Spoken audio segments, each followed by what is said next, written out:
అందరికీ నమస్తే. Welcome to T R TV. నేను మీ తిరుపతి. తెలంగాణ రాష్ట్ర ముఖ్యమంత్రి రేవంత్ రెడ్డి దగ్గర దాదాపు 3 పోర్ట్ఫోలియోలు ఉన్నాయి. ఈ 3 పోర్ట్ఫోలియోల నుండి దాదాపు కాంగ్రెస్ అధిష్టానం 2 పోర్ట్ఫోలియోలను తీసుకోబోతున్నట్టుగా వినబడుతున్నటువంటి చర్చ. అంటే రేవంత్ రెడ్డి దగ్గర 3 శాఖలు ఉంటే 2 శాఖలను కాంగ్రెస్ అధిష్టానం తొలగించబోతున్నారట. ఈ 2 శాఖలలో ఒకటి కీలకమైనటువంటి శాఖ, ఆ శాఖను కాంగ్రెస్ పార్టీ సీనియర్ లీడర్కి ఇవ్వబోతున్నట్టుగా వినబడుతున్నటువంటి అంశం. అట్లనే డిప్యూటీ ముఖ్యమంత్రి బట్టి విక్రమార్క దగ్గర ఉన్నటువంటి ఆర్థిక శాఖను కూడా కాంగ్రెస్ అధిష్టానం తొలగించి కాంగ్రెస్ పార్టీ కీలకమైనటువంటి లీడర్కి ఆ ఆర్థిక శాఖ కూడా ఇవ్వబోతున్నట్టుగా వినబడుతున్నటువంటి అంశం. సో కాంగ్రెస్లో మంత్రి పదవులకు సంబంధించినటువంటి ఏదైతే శాఖలు ఉన్నాయో ఆ శాఖలు మార్చబోతా ఉన్నారట. అట్లనే కొంతమంది మంత్రులను కూడా తొలగించేటటువంటి అవకాశం ఉందనేది వినబడతా ఉంది. ఎమ్మెల్యేలకు మంత్రి పదవులు వచ్చేటటువంటి అవకాశాలు కూడా ఉన్నాయి. కొత్తగా ఎవరైతే ఎమ్మెల్యేలు అయ్యారో వాళ్ళకు కూడా మంత్రివర్గంలో చోటు దక్కేటటువంటి అవకాశం ఉంది. అయితే ఎవరైతే మంత్రి పదవులలో ఉన్నటువంటి వాళ్ళు ఉన్నారో వాళ్ళని మంత్రి పదవి నుండి తొలగించేటటువంటి అవకాశాలు కూడా ఉన్నాయట. సో మంత్రులకు సంబంధించినటువంటి శాఖలు మారుస్తారు. ఎవరైతే మంత్రులు గట్టిగా పనిచేస్తలేరో, బలంగా పనిచేయనటువంటి వాళ్ళు ఉన్నారో వాళ్ళ మంత్రి పదవులు కూడా వెళ్ళిపోయేటటువంటి అవకాశాలు ఉన్నాయి. సో ఇప్పుడు కొత్త వాళ్ళకి అవకాశం వచ్చేటటువంటి సిచ్యువేషన్ కూడా ఉన్నది. అసలు కాంగ్రెస్లో ఏం జరుగుతుంది, ఏం కథ అనేది పిన్ టు పిన్ ఈ వీడియోలో మనం మాట్లాడుకునేటటువంటి కార్యక్రమం చేద్దాం. నా బ్యాక్గ్రౌండ్లో 3 ఫోటోలు మీకు కనబడతా ఉన్నాయి. బట్టి విక్రమార్క ఫోటో, కాంగ్రెస్ పార్టీ కీలకమైనటువంటి లీడర్. అట్లనే డిప్యూటీ ముఖ్యమంత్రి, తెలంగాణ రాష్ట్ర ముఖ్యమంత్రి రేవంత్ రెడ్డికి సంబంధించినటువంటి ఫోటో కూడా మీకు కనబడుతున్నది. అట్లనే ఉత్తమ్ కుమార్ రెడ్డికి సంబంధించినటువంటి ఫోటో కూడా ఉన్నది. ఇప్పుడు కాంగ్రెస్ పార్టీలో కీలకమైనటువంటి లీడర్లు వీళ్ళు ముగ్గురు కాంగ్రెస్ పార్టీలో క్రియాశీలక పాత్ర పోషించేటటువంటి లీడర్లు. సో ఈ ముగ్గురికి సంబంధించినటువంటి శాఖలు మార్చబోతున్నారు అధిష్టానం. రేవంత్ రెడ్డి దగ్గర ఉన్నటువంటి 3 శాఖలను కాంగ్రెస్ హైకమాండ్ తీసుకోబోతున్నారు. ఆ శాఖలను వేరే వాళ్ళకి అప్పచెప్పడానికి అధిష్టానం రెడీగా ఉన్నారు అనేది వినబడుతున్నటువంటి చర్చ. ఇది నేను చెప్తున్న మాట కాదు, మొత్తం తెలంగాణలో చాలా మీడియా ఛానల్స్లో వైరల్ అవుతున్నది. చాలామంది సీనియర్ జర్నలిస్టులు, రాజకీయ విశ్లేషకులు రకరకాలుగా మాట్లాడుకునేటటువంటి కార్యక్రమం చేస్తున్నారు ఈ అంశం పైన. ఒకసారి పిన్ టు పిన్ మనం డిస్కస్ చేద్దాం, ఏం జరుగుతుంది, ఏం కథ అనేది. రేవంత్ రెడ్డి తెలంగాణ రాష్ట్ర ముఖ్యమంత్రి. సో రేవంత్ రెడ్డి ఆయన ఏమంటున్నాడు, నా దగ్గర ఉన్నటువంటి 3 శాఖలు నేను మస్తు పనిచేస్తున్నా, నా లెక్క పనిచేసే వాళ్ళు లేరు, నేను సూపర్ డూపర్ అని చెప్పి రేవంత్ రెడ్డి తనను తాను హైలైట్ చేసుకునేటటువంటి కార్యక్రమం చేస్తున్నాడు. అట్లనే రేవంత్ రెడ్డి ఏమంటున్నాడు, నేను లేకపోతే కాంగ్రెస్ లేదు, నేను లేకపోతే ప్రభుత్వమే లేదు, నేను లేకపోతే కాంగ్రెస్ అధికారంలోకి రాకపోతుండే అని చెప్పి రేవంత్ రెడ్డి తనను తాను పూర్తి స్థాయిలో ఆయన హైలైట్ చేసుకుంటున్నాడు. నేను లేకపోతే కాంగ్రెస్ లేదని చెప్పి చెప్పుకుంటా తిరిగేటటువంటి కార్యక్రమం చేస్తున్నాడు. సరే ఒకసారి డిస్కస్ చేస్తే రేవంత్ రెడ్డి దగ్గర దాదాపు 3 పోర్ట్ఫోలియోలు కీలకంగా ఉన్నాయి. ఆ 3 పోర్ట్ఫోలియోలు వాస్తవానికి రేవంత్ రెడ్డి దగ్గర అవసరం లేదు. ఎందుకు అవసరం లేదనేటటువంటి విషయం కూడా నేను మీకు చెప్తాను. ఫస్ట్ రేవంత్ రెడ్డి దగ్గర ఉన్నటువంటి ఒక శాఖ municipal administration and urban development అని చెప్పి రేవంత్ రెడ్డి దగ్గర మున్సిపల్ శాఖ ఉన్నది. ఇప్పుడు రేవంత్ రెడ్డి మున్సిపల్ శాఖలో అద్భుతంగా పనిచేస్తున్నా అంటే కాదు. రేవంత్ రెడ్డి ఒక మీటింగ్లో చెప్తాడు, నేను చెప్తే మున్సిపల్ అధికారులు వింటలేరు, మరి విననప్పుడు నువ్వు ఎందుకు ఇంకా మున్సిపల్ శాఖలో ఉండి, ఇప్పుడు మున్సిపల్ శాఖలో నువ్వు చెప్పినట్టు వింటలేరు అంటే నువ్వు మంత్రి ఉండి వేస్ట్. ఆ మున్సిపల్ శాఖ వేరే వాళ్ళకి వాళ్ళని గట్టిగా పనిచేస్తారు కదా. హైదరాబాద్లో గట్టిగా వర్షం పడితే మొత్తం చెరువుల లెక్క నిండిపోతున్నాయి రోడ్లన్నీ. మున్సిపల్ అధికారులు ఏం చేస్తున్నారు, జిహెచ్ఎంసీ అధికారులు ఏం చేస్తున్నట్టు. రేవంత్ రెడ్డి ఏమంటాడు, పారిశుద్ధ కార్మికులు ఉంటారు కదా, పొద్దుగాల చెత్త తీసుకోపోవడానికి జిహెచ్ఎంసీ వాళ్ళు వస్తారు కదా, వాళ్ళు సరిగ్గా పనిచేస్తలేరు అని చెప్పి రేవంత్ రెడ్డి అంటాడు. మరి మున్సిపల్ శాఖ మంత్రి కదా నువ్వు, మరి పని చేపియాల్సింది నువ్వే కదా. మరి మీరు పని చేపియనప్పుడు ఇంకా మున్సిపల్ శాఖ మంత్రి కూడా ఎందుకు? మున్సిపల్ శాఖ విషయంలో రేవంత్ రెడ్డి ఫెయిల్, ఇది క్లియర్గా కనబడుతున్నది. ఆ తర్వాత జనరల్ అడ్మినిస్ట్రేషన్ అంటే అది ముఖ్యమంత్రి దగ్గర ఉండాల్సింది, అడ్మినిస్ట్రేషన్ మొత్తం కూడా ముఖ్యమంత్రి హ్యాండిల్ చేస్తాడు, ఓకే. ఆ తర్వాత ఎడ్యుకేషన్, విద్యాశాఖ రేవంత్ రెడ్డి దగ్గరనే ఉన్నది. మున్సిపల్ శాఖ ఒకటి రేవంత్ రెడ్డి దగ్గర, రెండోది విద్యాశాఖ కూడా రేవంత్ రెడ్డి దగ్గర ఉన్నది. మరి విద్యాశాఖలో రేవంత్ రెడ్డి సూపర్ డూపర్ అంటే రేవంత్ రెడ్డి తనను తాను పొగుడుకుంటున్నాడు, హైలైట్ చేసుకుంటున్నాడు. ఏమని, విద్యాశాఖ నేను ఫుల్ డెవలప్ చేస్తున్నా, నేను ఇంటిగ్రేటెడ్ స్కూల్ కడుతున్నా, నేను మొత్తం పెద్ద పెద్ద ఇంటర్నేషనల్ స్కూల్ కడుతున్నా, విద్యాశాఖను మొత్తం అద్భుతం చేసి పడేసిన అని చెప్పి ఆయన డైలాగులు కొట్టేటటువంటి కార్యక్రమం చేస్తాడు. రేవంత్ రెడ్డికి మినిమం విద్యాశాఖలో నాలెడ్జ్ లేకుండా అయిపోయింది. ఎన్ని స్కూళ్ళు ఉన్నాయో తెలియదు, ఎంతమంది చదువుకుంటారో తెలియదు. నేను ఒక వీడియో చేసిన గతంలో నా ఇన్స్టాగ్రామ్లో దాదాపు ఒక 20 లక్షల మంది అయితే చూసినట్టున్నారు ఆ వీడియో. రేవంత్ రెడ్డి ఏమంటాడు, మన తాన పోరగాలు చదువుకునే పోరగాల కంటే స్కూల్ ఎక్కువ ఉన్నాయట. రేవంత్ రెడ్డి ఏదో మాట్లాడతాడు, నేను చెప్పిన లెక్కలు చూపించిన, అసలు తెలంగాణలో ఎన్ని స్కూళ్ళు ఉన్నాయి, ఎన్ని కాలేజీలు ఉన్నాయి, ఏం కథ అని చెప్పి రేవంత్ రెడ్డికి అర్థమయ్యేటట్టు నేను చెప్పిన. రేవంత్ అన్నకి ఎడ్యుకేషన్ పైన 0 నాలెడ్జ్, ఆయనకు అర్థం కాదు. రేవంత్ అన్న తెలంగాణ చుట్టూ 4 సముద్రాలు ఉన్నాయని ఆయనే చెప్తాడు. లేకపోతే రేవంత్ అన్న ఏమంటాడు, ఆ కాలేజ్ ఆడున్నది, ఈ కాలేజ్ ఉన్నది, లేకపోతే ఇదంతా కూడా బీఆర్ఎస్ వాళ్ళు చేస్తున్న దందా. ఏమంటే బీఆర్ఎస్, అంటే బీఆర్ఎస్, ఇదే కథ రేవంత్ అన్నది, వేరే పని లేదు. ఇప్పుడు తెలంగాణలో ఇంకా సేమ్ విద్యాశాఖకు సంబంధించినటువంటి వ్యవహారంలో ప్రైవేట్ స్కూల్, ప్రైవేట్ కాలేజ్ గట్టిన పాడైనాయి కదా, గవర్నమెంట్ ఏమైనా కొత్తగా వచ్చినాయా? లేకపోతే రేవంత్ రెడ్డి కొత్త పట్టుకొచ్చినవి ఉన్నాయా? ఇంకా ఫుడ్ పాయిజన్లు అయితేనే ఉన్నాయి కదా. అప్పుడు కేసీఆర్ ఉన్నప్పుడు ఫుడ్ పాయిజన్లు అయ్యేటి, రేవంత్ రెడ్డి ముఖ్యమంత్రి అయిన తర్వాత కూడా ఫుడ్ పాయిజన్లు అయితేనే ఉన్నాయి కదా. ఏం కొత్తగా ఏమన్నా రేవంత్ రెడ్డి తీర్చిదిద్దిండా? లేకపోతే కేసీఆర్ ఉన్నటువంటి గవర్నమెంట్ స్కూల్ని రేవంత్ రెడ్డి కూలగొట్టి మన కొత్తగా కట్టించడా? కాలే కదా. చదువుకునేటటువంటి విద్యార్థులకు ఇప్పటికీ కూడా చదువుకోవడానికి చాలా మందికి పుస్తకాలు లేవు, కూర్చోనికి బెంచ్లు లేవు. గట్టిగా వాన పడితే పెచ్చులుడి మీద పడుతున్నాయి, వానపాములు వస్తున్నాయి, జరుపోతులు వస్తున్నాయి, అంత ఆగమాగం పరుస్తున్నది గవర్నమెంట్ హాస్టల్స్లో. వాస్తవం ఇది. యూనివర్సిటీల సిచ్యువేషన్ ఏంది ఇప్పుడు?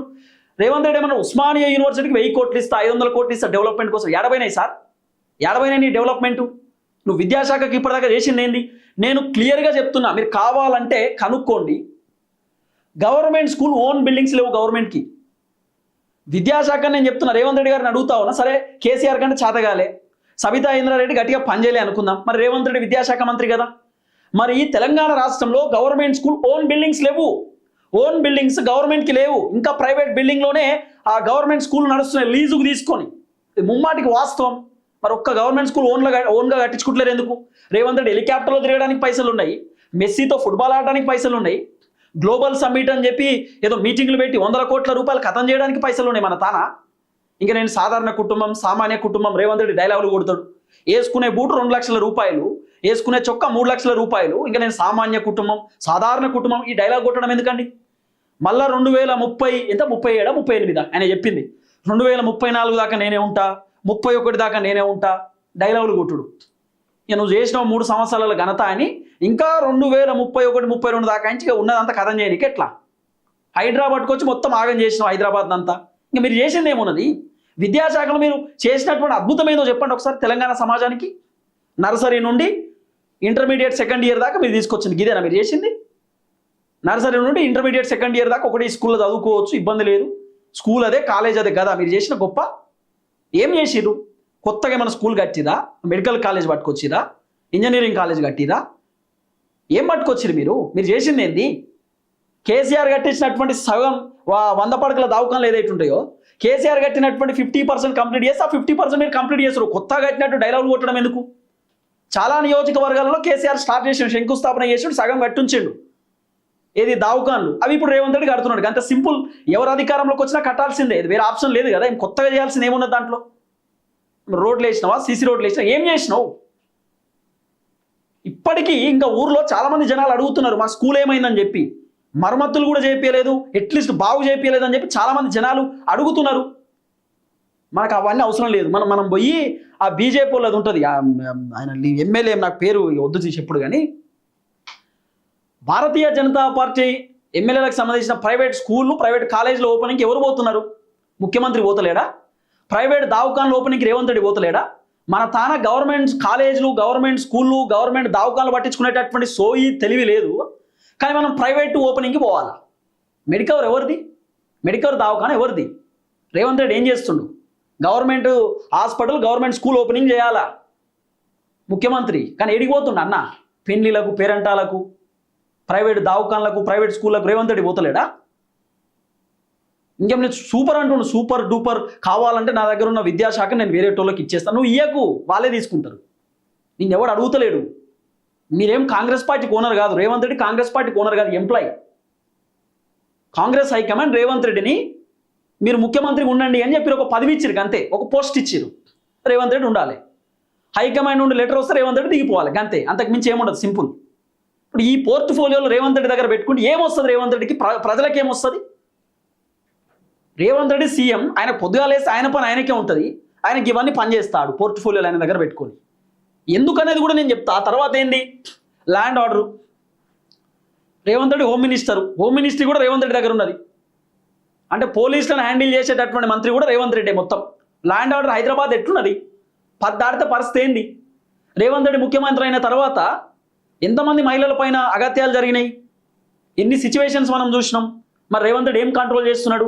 ఇదే పోలీసులు కొంతమంది, అందరిని అంటలేదు, పోలీసులు కొంతమంది, పోలీస్ స్టేషన్లో సిఐలు, ఎస్ఐలు, పెద్ద ర్యాంక్లో ఉన్నటువంటి వాళ్ళు, వాళ్ళ కింద ఉన్నటువంటి మహిళా అధికారులను ఇబ్బంది పెడుతున్నటువంటి ఘటన మనం చూస్తలేమా? మరి రేవంత్ రెడ్డి ఏం హ్యాండిల్ చేస్తున్నాడు? ల్యాండ్ ఆర్డర్ ఏం చేస్తున్నాడు? ఈ తెలంగాణలో నీతిగా నిజాయితీగా పనిచేసే పోలీస్ అధికారులు ఉన్నారు, కాదంటలేను. మరి కొంతమంది పోలీస్ అధికారులు ఇష్టం ఉన్నట్టు ఆగమాగం చేస్తున్నారు కదా.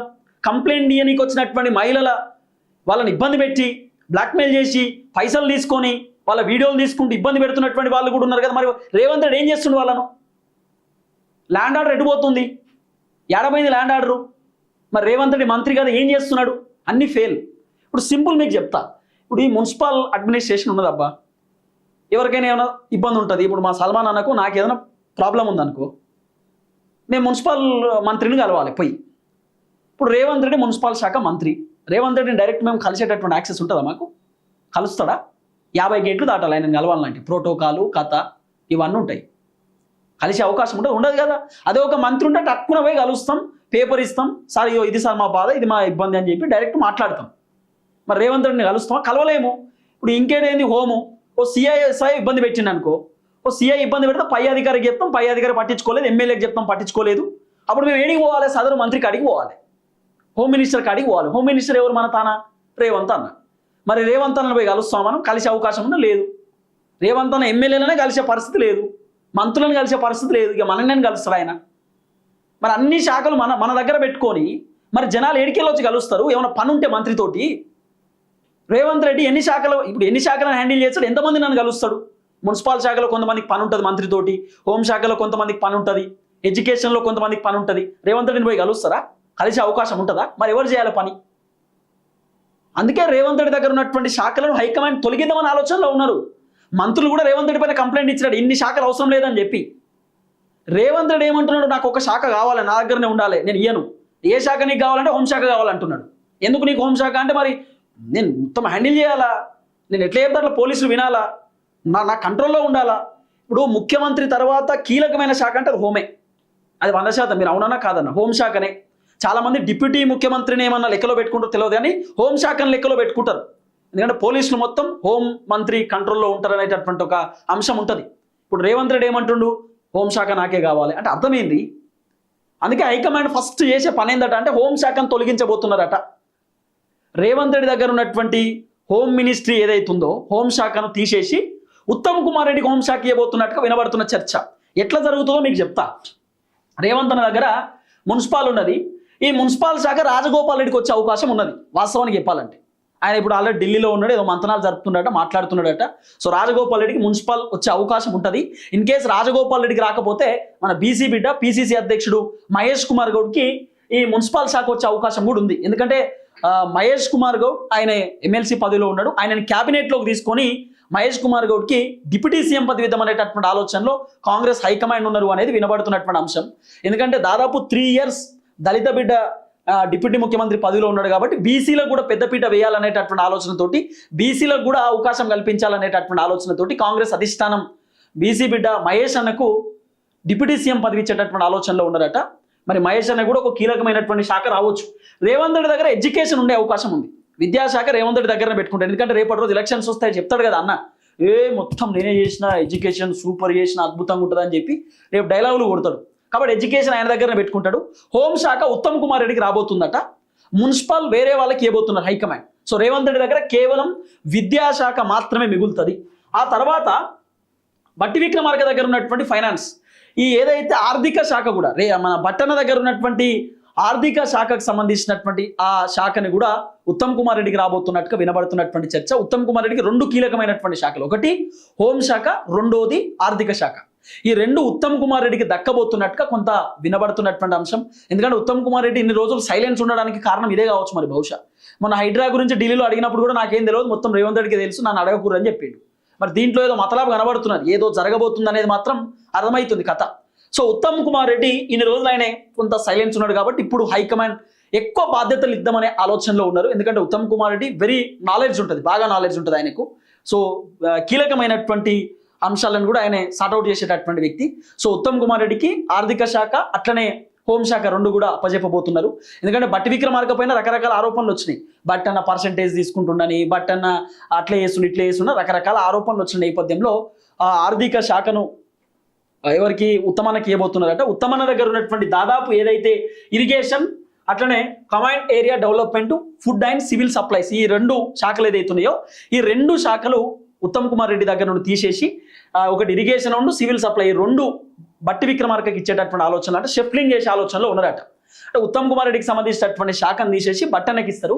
బట్టన్న దగ్గర ఉన్నటువంటి ఫైనాన్స్ శాఖ ఉత్తమ్ కుమార్ రెడ్డికి ఇస్తారు. ఉత్తమ్ కుమార్ రెడ్డికి ఇంకోటి లా అండ్ ఆర్డర్ కూడా, అంటే హోంశాఖ కూడా రాబోతుంది అనేది వినబడుతున్నటువంటి చర్చ. ఇక ఇది క్లియర్గా వినబడుతుంది. ముఖ్యమంత్రులు మారవరు, రేవంత్ రెడ్డిని మార్చే అవకాశం లేదు. రేవంత్ రెడ్డి ఆల్రెడీ ఒక టీంని ఏర్పాటు చేసుకున్నాడు.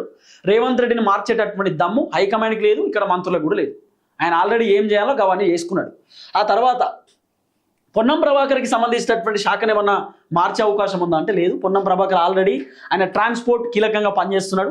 ఆ తర్వాత బ్యాక్వర్డ్ క్లాసెస్ బీసీలకు సంబంధించి కూడా ఆయన కొంత కీలకంగానే ఉన్నాడు కాబట్టి సో పొన్నం ప్రభాకర్కి సంబంధించినటువంటి ఆ పదవిని మార్చకపోవచ్చు. Roads and buildings, cinematography, Komatireddy వెంకటరెడ్డికి సంబంధించిన సినిమాటోగ్రఫీని మార్చే అవకాశం ఉందట. ఎందుకంటే కోమటిరెడ్డి వెంకటరెడ్డి సినిమాటోగ్రఫీ మంత్రి ఆయన ఉండి కూడా వేస్ట్ నన్ను అడిగితే. ఆయనకు ఆ శాఖ వర్కౌట్ కాదు. ఎందుకంటే కోమటిరెడ్డి వెంకటరెడ్డికి కీలకమైన శాఖ రావాలి, ఇంకా వేరే ఏదైనా శాఖ ఇవ్వాలి. సో ఒకవేళ కోమటిరెడ్డికి ఏమైనా కీలకమైన శాఖ వస్తుందంటే మరి వేరే ఏదైనా శాఖ రావచ్చు, కీలకమైనటువంటి పదవి. సో ఈ సినిమాటోగ్రఫీ వేరే వాళ్ళకి ఇచ్చే ఆలోచనలు హైకమాండ్ ఉన్నారు, షెఫ్లింగ్ చేయబోతున్నారు. కోమటిరెడ్డి కూడా పెద్ద ఇంట్రెస్ట్ చూపిస్తలేడు సినిమాటోగ్రఫీ పైన. ఇప్పుడు రేవంత్ రెడ్డి అన్ని పనులు చేస్తున్నాడు. రేవంత్ రెడ్డి వెనకాల ఉన్నటువంటి రోహిన్ రెడ్డి మొత్తం అన్ని పనులు చేస్తుంటే కోమటిరెడ్డికి ఏది ఇంట్రెస్ట్ ఉంటుంది? గదర్ అవార్డు ఇచ్చినటువంటి టైంలో కోమటిరెడ్డి వెంకటరెడ్డికి అసలు ఇన్విటేషన్ లేదట. కోమటిరెడ్డి వెంకటరెడ్డి ఫోటో కూడా లేదు గదర్ అవార్డుకి సంబంధించిన ప్రోగ్రాంలో. ఎవరికైనా ఇబ్బంది అనిపిస్తుంది కదా. అంతెందుకండి, రేవంత్ రెడ్డి హైదరాబాద్ తాగునీటికి సంబంధించి ఏదో ప్రాజెక్ట్ ఓపెనింగ్ చేసిండు, శంకుస్థాపన. ఆ ఇన్విటేషన్ కార్డులో ఉత్తమ్ కుమార్ రెడ్డి ఫోటో లేదు, ఉత్తమ్ కుమార్ రెడ్డి ప్రోగ్రాంలో లేడు. ఏం విచిత్రం. మొన్న డొనాల్డ్ ట్రంప్ పేరు ఏదో పెట్టిరు, ఏది గచ్చిబౌలి కాడ ఏదో రోడ్లకు, ఆ గచ్చిబౌలి సైడ్ ఏదో రోడ్డుకు పెడితే బట్టి విక్రమార్క ఓపెనింగ్ చేయడానికి పోయిండు. బట్టి విక్రమార్క శంకుస్థాపన అయితే ఆయన పేరు లేదు, బట్టి విక్రమార్క పేరు లేదు, రేవంత్ రెడ్డి పేరు మాత్రమే. అంటే ఏంది అర్థమైంది? రేవంత్ రెడ్డి మన క్యాండిల్ ర్యాలీ చేసింది ఇక్కడ ట్యాంక్ బండ్ కాడ. రాహుల్ గాంధీ ఫోటో లేదు, సోనియా గాంధీ ఫోటో లేదు, ప్రియాంక గాంధీ ఫోటో లేదు, హైకమాండ్కి సంబంధించి ఒక్క ఫోటో లేదు. అంటే తనను తాను ప్రొజెక్ట్ చేసుకుంటున్నాడు, హైలైట్ చేసుకుంటున్నాడు, నేనే అంతా అని చెప్పి. రేవంత్ రెడ్డి కొత్త పొలిటికల్ పార్టీ పెట్టినా ఆశ్చర్యపోవాల్సిన అవసరమే లేదు. నేను ఆల్రెడీ గతంలోనే ఒక వీడియో చేసిన, పొలిటికల్ పార్టీ కూడా పెడతారు అవసరం అనుకుంటే. ఆశ్చర్యపోవాల్సిన అవసరం లేదు. రేవంత్ రెడ్డికి అనుకూలంగా ఉన్నటువంటి వాళ్ళకి రేవంత్ రెడ్డి పదవులు ఇచ్చేసిండు ఆల్రెడీ. క్యాబినెట్ హోదాలు ఇచ్చిండు, విప్ పదవులు ఇచ్చిండు, కార్పొరేషన్ చైర్మన్ పదవులు ఇచ్చిండు, నామినేటెడ్ పోస్టులు ఇచ్చిండు, ఇచ్చేసిండు అన్నీ. ఏదైనా చేస్తాడు రేవంత్ రెడ్డి, మీకు తెలుస్తలేదు. ఆ తర్వాత కోమటిరెడ్డిని కూడా మార్చే అవకాశం ఉంటుంది, అంటే మంత్రి పదవి ఉంటుంది, ఆ శాఖను మార్చబోతున్నారట. ఆ తర్వాత environment and forest endowment, so Konda సురేఖకు సంబంధించినటువంటి పదవి అట్లనే ఉంటుంది, కానీ దేవాదాయ శాఖను మార్చబోతున్నట్టుగా వినబడుతున్న అంశం. ఎందుకంటే కొండా సురేఖ సఫర్ అవుతుంది దేవాదాయ శాఖ వల్ల. రేవంత్ రెడ్డి చెప్పకుండానే అన్ని పనులు చేయడం. యాదగిరిగుట్టకు సంబంధించిన ట్రస్ట్ బోర్డు ఏర్పాటు చేసింది రేవంత్ రెడ్డి. ట్రస్ట్ బోర్డు ఏర్పాటు చేసినట్టు కొండా సురేఖ శాఖ మంత్రి కదా, ఆమెకు తెలియదు. కోమటిరెడ్డి వెంకటరెడ్డికి తెలియదు, రాజగోపాల్ రెడ్డికి తెలియదు, ఎవరికి తెలియదు. చిరంజీవి వాళ్ళ భార్యకు ట్రస్ట్ బోర్డు ఏర్పాటు చేసి ఆ ట్రస్ట్ బోర్డులో మెంబర్షిప్ చిరంజీవి భార్యకి ఇచ్చినట్టు కూడా ఎవరికి తెలియదు. మెగాస్టార్ చిరంజీవి కుటుంబం ఒక్కసారి యాదగిరిగుట్ట దర్శనానికి పోయిరా? ఎప్పుడన్నా చూసిరా మీరు? వాళ్ళకి ఎట్లా ఇస్తారండి? ఏ విధంగా ఇస్తారు వాళ్ళకు? వాళ్ళు పోయే అవకాశం ఉంది ఎప్పుడన్నా, ఇప్పుడు పోతారేమో, పోతే మెంబర్షిప్ వచ్చినాక పోతారేమో, కానీ ఇప్పటిదాకా పోయిరు ఎప్పుడన్నా? ఎట్లా ఇస్తారు? ఎవరు ఒప్పుకుంటారు? ఎవరు యాక్సెప్ట్ చేస్తారు? మళ్ళీ రేవంత్ రెడ్డి ఏదైతే ఆ యాదగిరిగుట్టకు సంబంధించిన ట్రస్ట్ బోర్డు ఏర్పాటు చేసిందో దాంట్లో బోర్డు మెంబర్స్ అందరు ఎవరు? మొత్తం ఫార్మా కంపెనీకి సంబంధించిన వాళ్ళు, విద్య వ్యాపారం చేసేటటువంటి వాళ్ళు, దందాలు, సెటిల్మెంట్లు, కథ లేరా? తెలంగాణ ఉద్యమకారులు కనవాళ్ళే రేవంత్ రెడ్డికి? కాంగ్రెస్ పార్టీ సీనియర్ లీడర్లు కనవాళ్ళే? కాంగ్రెస్ పార్టీ కీలక నేతలు కనవాళ్ళే? ఒరిజినల్ కాంగ్రెస్ పార్టీ లీడర్లు కనవాళ్ళే? రేవంత్ రెడ్డే ఒరిజినల్ కాదు, ఆయనకి ఎడ కనబడతారు? ఆయన ఒరిజినల్ అయితే ఆయన కనబడతారు ఒరిజినల్. మనమే బయటికి వెళ్ళి వచ్చిన బ్యాచ్, టీడీపీ, టీఆర్ఎస్, ఆడికెళ్ళి వచ్చిన మనమంతా, మనకి ఎడ కనబడతారు? ఆ తర్వాత కొండా సురేఖకు సంబంధించిన ఎండోన్మెంట్ మార్చే అవకాశం ఉందట. మరి ఎవరికి ఇస్తారు? మరి కొండా సురేఖకు వేరే శాఖ రావచ్చు. ఆ తర్వాత Panchayat Raj, rural development, women and child development అని సీతక్కకు సంబంధించిన శాఖ యాజ్ ఇట్ ఈస్ ఉంటుంది. సో ఆమెను ఎక్కడ డిస్టర్బెన్స్ చేయరు. Information technology, electronics and communications అని చెప్పి శ్రీధర్ బాబుకి ఇచ్చారు. ఐటీ డెవలప్మెంట్ ఇచ్చారు శ్రీధర్ బాబుకి. ఇండస్ట్రీస్ ఇచ్చారు. ఆ తర్వాత లెజిస్లేటివ్ అఫైర్స్ కూడా ఆయనకి ఇచ్చారు. సో ఆయనను కూడా ఎట్టి పరిస్థితులలో మార్చే అవకాశం ఉండకపోవచ్చు. రెవెన్యూ, పొంగులేటి శ్రీనివాసరెడ్డికి సంబంధించిన రెవెన్యూ శాఖ మార్చే అవకాశాలు ఉన్నాయట. పొంగులేటి మంత్రి పదవులు ఉంటాడు, పొంగులేటి శ్రీనివాసరెడ్డి మంత్రి పదవిలో కంటిన్యూ అవుతాడు. ఆయనకు సంబంధించిన రెవెన్యూ శాఖను తీసేస్తారు. పొంగులేటి పైన ఎన్ని ఆరోపణలు వచ్చినాయి తెలుసా? పొంగులేటి శ్రీనివాసరెడ్డి రాఘవ కన్స్ట్రక్షన్ అక్రమైన మైనింగ్ చేస్తురని చెప్పి, క్రషర్ మిషన్ పెట్టిరని, దందాలు చేస్తురని, కబ్జాలు పెడుతురని, ఖమ్మం వెలుగు మాటలకు సంబంధించినటువంటి ఇష్యూ ఒకటి రెండా తీస్తే శాటభారతం వెళ్తుంది పొంగులేటి కథ. ఇవన్నీ ఉన్నాయి పొంగులేటి పైన ఆరోపణలు. అట్లని పొంగులేటి పని చేస్తలేడా అంటే చేస్తుండు, కానీ అన్ని ఆరోపణల మీదనే ఉన్నాడు. కాబట్టి పొంగులేటి శ్రీనివాసరెడ్డి రెవెన్యూ శాఖను మార్చే అవకాశం కూడా కనబడుతున్నది. ఆ తర్వాత అగ్రికల్చర్ అండ్ అది వ్యవసాయ శాఖ కూడా తుమ్మలకు సంబంధించి మార్చే అవకాశం ఉందంటే మరి తుమ్మలకు వేరే శాఖ ఏమన్నా ఇవ్వచ్చు. పాపం తుమ్మలన్న కూడా బాగా ఇబ్బంది పడుతుండు వ్యవసాయ శాఖతోటి. ఎందుకంటే రేవంత్ రెడ్డి ఏం పని చేయాలో తుమ్మలకు చెప్తలేడు. జనాలందరూ తుమ్మలను తిడుతురు. రైతు బంధు ఏమైంది తుమ్మల అంటురు, లేకపోతే యూరియా బత్తాలు ఏమైనా తుమ్మలనే తిడుతురు పాపం. మరి పొలాలకు నీళ్ళు వస్తలేమంటే తుమ్మలనే తిడుతురు. అంటే తుమ్మల నాగేశ్వరరావు పని అవుతుంది. ఇక తుమ్మల నాగేశ్వరరావు అన్న బాధ ఏమంటే పుసుక్కున ఇవన్నీ పని చేస్తలేని నన్ను తిడుతురు, రేపు మా కుటుంబ సభ్యులు పోటీ చేస్తే వాళ్ళు కూడా ఓడిపోతారేమో నా పైన ఉన్నటువంటి వ్యతిరేకతతో అని చెప్పి ఆయన బాధపడుతుంది. సో తుమ్మలకు సంబంధించిన శాఖను కూడా మార్చే అవకాశం ఉంది. అంటే వాళ్ళ ఒక్కొక్క మంత్రి దగ్గర 2-3 శాఖలు ఉంటాయి పోర్ట్ఫోలియోలు. దాంట్లో ఒక పోర్ట్ఫోలియో 2 పోర్ట్ఫోలియోలు మారుస్తారు, మిగతా అయినా అట్లనే ఉంటాయి. వాళ్ళకి వర్కౌట్ కానీ కీలకమైన చేంజ్ చేసే అవకాశం ఉంది. దామోదర్ రాజనరసింహ దగ్గర ఉన్న ఏదైతే ఏమంటారు హెల్త్ ఆరోగ్య శాఖ అట్లనే ఉంటుంది, ఇబ్బంది లేదు. దామోదర్ రాజనరసింహ దగ్గర ఉన్నటువంటి ఆ శాఖలను చేంజ్ చేసే అవకాశం లేదు. జూపల్లి కృష్ణరావు దగ్గర ఉన్నటువంటి ఎక్సైజ్ శాఖను మార్చబోతురట. ఎందుకంటే జూపల్లి కూడా గట్టిగా పనిచేస్తలేడని చెప్పి కొంత వినబడుతున్నది. జూపల్లి ఏం కాంగ్రెస్ పార్టీ సీనియర్ లీడర్ కాదు, ఆయన కూడా జంపింగ్ జపాంగ్ బ్యాచే. ఆయన కూడా బీఆర్ఎస్ పార్టీకి వెళ్ళి కాంగ్రెస్ పార్టీలోకి వచ్చినటువంటి వ్యక్తి. పొంగులేటి, జూపల్లి, తుమ్మల, వివేక్ వెంకటస్వామి వీళ్ళందరూ పార్టీ మారిన వాళ్ళే. వీళ్ళేం కాంగ్రెస్ పార్టీలో పుట్టి పెరగలే. అసలు పదవులు రావాల్సింది ఒరిజినల్ కాంగ్రెస్ పార్టీ లీడర్లకు, వాళ్ళని పక్కన పెట్టారు. సో జూపల్లికి సంబంధించిన ఏదైతే ఎక్సైజ్ శాఖ కూడా మార్చే అవకాశాలు కనబడుతున్నది. ఇక టూరిజం అంటే గట్లనే ఉంటుంది, ఎట్లన్నా మన జూపల్లి అన్న తిరుగుతారు కాబట్టి పెద్ద ఇబ్బంది లేదు. ఆ తర్వాత గడ్డం వివేక్ వెంకటస్వామికి సంబంధించినటువంటి ఏదైతే లేబర్, ఆ తర్వాత ఎంప్లాయ్మెంట్, ట్రైనింగ్ అవన్నీ ఉన్నాయి కదా, అవి అట్లనే ఉంటాయి. ఆయనను మార్చే అవకాశం లేదు. ఎందుకంటే ఆయనకు పెద్ద పేపరు, పెద్ద ఛానల్, ఎందుకు మారుస్తారు? ఆయన సపోర్ట్ అయితే కావాలి కదా. అడ్డూరు లక్ష్మణ్కి సంబంధించినటువంటి శాఖలు కూడా అలానే ఉంచే అవకాశం ఉంది. ఆ తర్వాత వాకాటి శ్రీహరికి సంబంధించిన శాఖ కూడా అట్లనే ఉంటుంది. తర్వాత అజారుద్దీన్కి సంబంధించినటువంటి శాఖ కూడా అట్లనే ఉంటుంది. ఇప్పుడు దీంట్లో మార్పులు చేర్పులు జరిగేటటువంటి ఏంటంటే, సో కొంతమంది మంత్రులు గట్టిగా పనిచేస్తలేరు, వాళ్ళ శాఖలను హ్యాండిల్ చేయలేకపోతున్నారు కదా, ఆ మంత్రులకు సంబంధించినటువంటి శాఖని షిఫ్లింగ్ చేస్తున్నారు. శాఖలు మాత్రమే మారుస్తున్నారు, మంత్రులను కాదు. ఇంకా గట్టిగా పనిచేయనటువంటి మంత్రులను ఏమైనా తీసేసినా ఆశ్చర్యపోవాల్సిన అవసరం లేదు. కర్ణాటకలో సిద్ధరామయ్యని తీసేసిరు, సిద్ధరామయ్య క్యాబినెట్లో పనిచేసిన మంత్రులను తీసేసిరు. డీకే శివకుమార్ ముఖ్యమంత్రి పదవి ఇచ్చారు, డీకే శివకుమార్ కొత్త వాళ్ళని పెట్టుకున్నాడు. సో కాంగ్రెస్ పార్టీలో ఏదైనా సాధ్యమవుతుంది, అసాధ్యం అనేది ఏముండదు కాంగ్రెస్లో, ఎనీథింగ్ పాసిబుల్. కాబట్టి మంత్రులను తొలగించినా కూడా ఆశ్చర్యపోవాల్సినటువంటి అవసరం లేదు. కానీ రేవంత్ రెడ్డి దగ్గర ఉన్నటువంటి 3 శాఖలకి 2 శాఖలు అవుట్ కాబోతున్నాయి. ఒకటి హోంశాఖ, రెండోది మున్సిపల్ శాఖ. రేవంత్ అన్న ఎడ్యుకేషన్ మాత్రమే చూసుకోవాలి. ఇది హైకమాండ్ క్లియర్గా ఈ ఆలోచన చేస్తున్నారు అనేది వినబడుతున్న అంశం. దీంట్లో డిప్యూటీ ముఖ్యమంత్రి బట్టనకు సంబంధించినటువంటి డిప్యూటీ సీఎం పదవి పోబోతా ఉందనేది వినబడుతున్న చర్చ.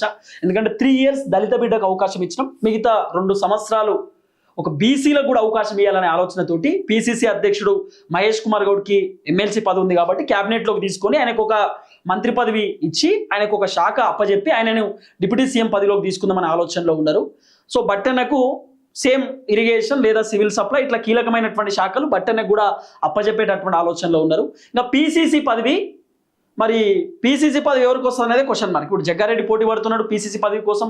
కాంగ్రెస్ పార్టీ సీనియర్ లీడర్లు చాలామంది పిసిసి పదవి రావాలనేటటువంటి ఆలోచనతో ఉన్నారు. ఆ తర్వాత మధు యాష్కి గౌడ్ కూడా నాకు పిసిసి పదవి వస్తే బాగుంటుందని చెప్పి ఆయన కూడా ఆలోచన చేస్తూ ఉన్నాడు. కాబట్టి పిసిసి పదవి కూడా మ్యాక్సిమం బీసీకే వచ్చేటటువంటి అవకాశం ఉంది. కాంగ్రెస్ ఎంతసేపు బీసీల పైన ఫోకస్ పెట్టారు.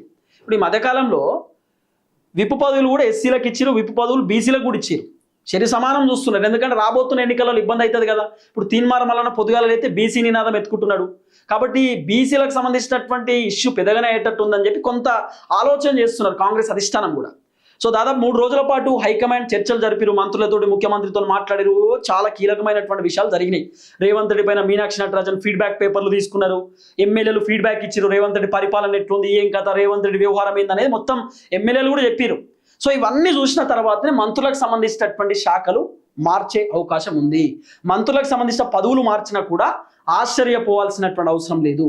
సో చూద్దాం ఏం జరగబోతుందో. దయచేసి ఈ వీడియో అందరికి షేర్ చేయండి. అందరికీ నమస్తే, థ్యాంక్ యూ సో మచ్. జై తెలంగాణ.